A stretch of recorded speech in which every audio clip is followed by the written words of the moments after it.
Monsieur Edstrom, pendant combien de temps avez-vous été procureur de l'État de Philadelphie? 33 ans. Une éternité. Vous méritez des vacances quelque part sur une plage avec une piña colada? Je suis à la retraite, ne vous inquiétez pas pour moi. Vous reconnaissez ceci, monsieur Edstrom?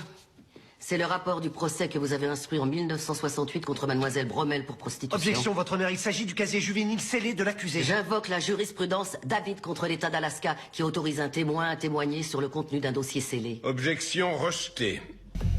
Quel âge avait l'accusé au moment du procès? 13 ans.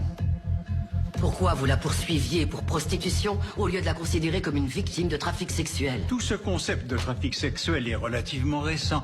À mon époque, on les arrêtait pour accolage, elles purgeaient leur peine et rebelote. Et à votre époque, vous pensiez vraiment qu'une enfant de 13 ans pouvait faire le choix de coucher avec des adultes pour quelques billets? Sans raison. Je l'ai fait libérer du centre de détention pour mineurs et j'ai fait sceller son casier. Je ne pouvais pas faire grand-chose de plus. Vraiment?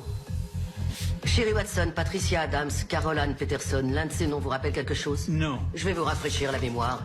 Ce sont toutes des mineurs ayant été arrêtés pour racolage en 68 et dont vous avez instruit les procès. Mais au lieu de les inculper, comme Jasmine Bromel, vous les avez toutes envoyées dans un centre de réinsertion. Chaque affaire est différente, maître Non, Keating. monsieur Edstrom. Il se trouve que chacune de ces affaires est virtuellement identique en tout point au dossier de ma cliente, excepté un petit détail. Ces femmes étaient blanches, alors que ma cliente était noire. Si Jasmine avait été traitée comme une blanche, on l'aurait envoyée dans un endroit sûr où elle aurait mangé, dormi et peut-être qu'elle aurait eu la chance d'aller à l'école. Objection, spéculation. Mais au lieu de ça, elle a été traitée comme une criminelle par la police et par le procureur, dont le devoir était de la protéger et de l'arracher à l'enfer qu'était son enfance. Seul. Mais vous l'avez remise dans la rue à chaque fois, jusqu'à ce qu'elle ait un casier judiciaire qui l'empêche d'avoir un logement, un emploi ou une aide sociale. Votre honneur, retenez, maître Keating. Chaque infraction menant tout droit à la suivante. Tout ça à cause de la première Maître arrestation. Keating, s'il vous plaît, Le asseyez-vous. jour où le système censé protéger cette vulnérable enfant de 13 ans l'a fait plonger dans une vie faite d'aller-retour en prison. Parce que voilà ce qu'on fait aux Noirs, aux femmes et aux homosexuels. On détourne le regard et on leur dit que leur vie n'a pas d'importance. Mais c'est faux, Jasmine Bromel a de l'importance. Et même si on voulait de toutes nos forces retourner en 1968 pour essayer d'aider cette jeune fille, au lieu de la punir, nous ne pouvons pas. Je ne peux pas. Et ce n'est pas juste. C'est pourquoi je demande à la Cour non seulement d'annuler les charges qui pèsent contre ma cliente, mais aussi toutes ses anciennes condamnations.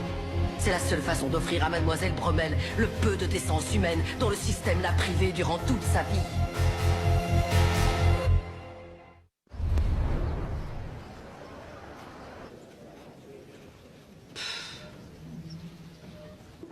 Veuillez vous lever. Maître Keating, aujourd'hui vous avez ignoré notre affaire et vous en avez jugé une de votre propre invention. Oubliant de ce fait que dans notre pays, nous demandons à nos concitoyens d'assumer la responsabilité de leurs actes. Mais comment peut-on s'attendre à ce qu'ils agissent ainsi lorsque le système les a broyés alors que leur vie n'avait même pas commencé? Mademoiselle Bromel, cette cour vous présente ses plus sincères excuses. La justice a eu tort de vous traiter en tant que criminel alors que vous étiez une victime. Et même si je souhaiterais pouvoir effacer toutes vos condamnations, je ne peux pas. Et le mieux que je puisse faire, c'est de sceller votre casier judiciaire.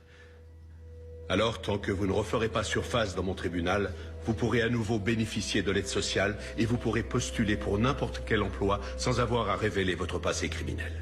C'est ce qui ressemble le plus au nouveau départ que la justice peut vous accorder. Celui qu'on aurait dû vous offrir en 1968.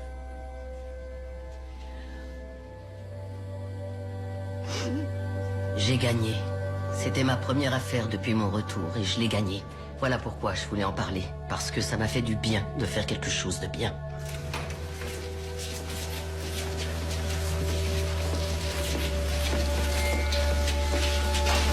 Voilà ta pièce d'identité. T'en auras besoin pour postuler à un emploi. Une pitié. Je peux pas. Si. Prends ça.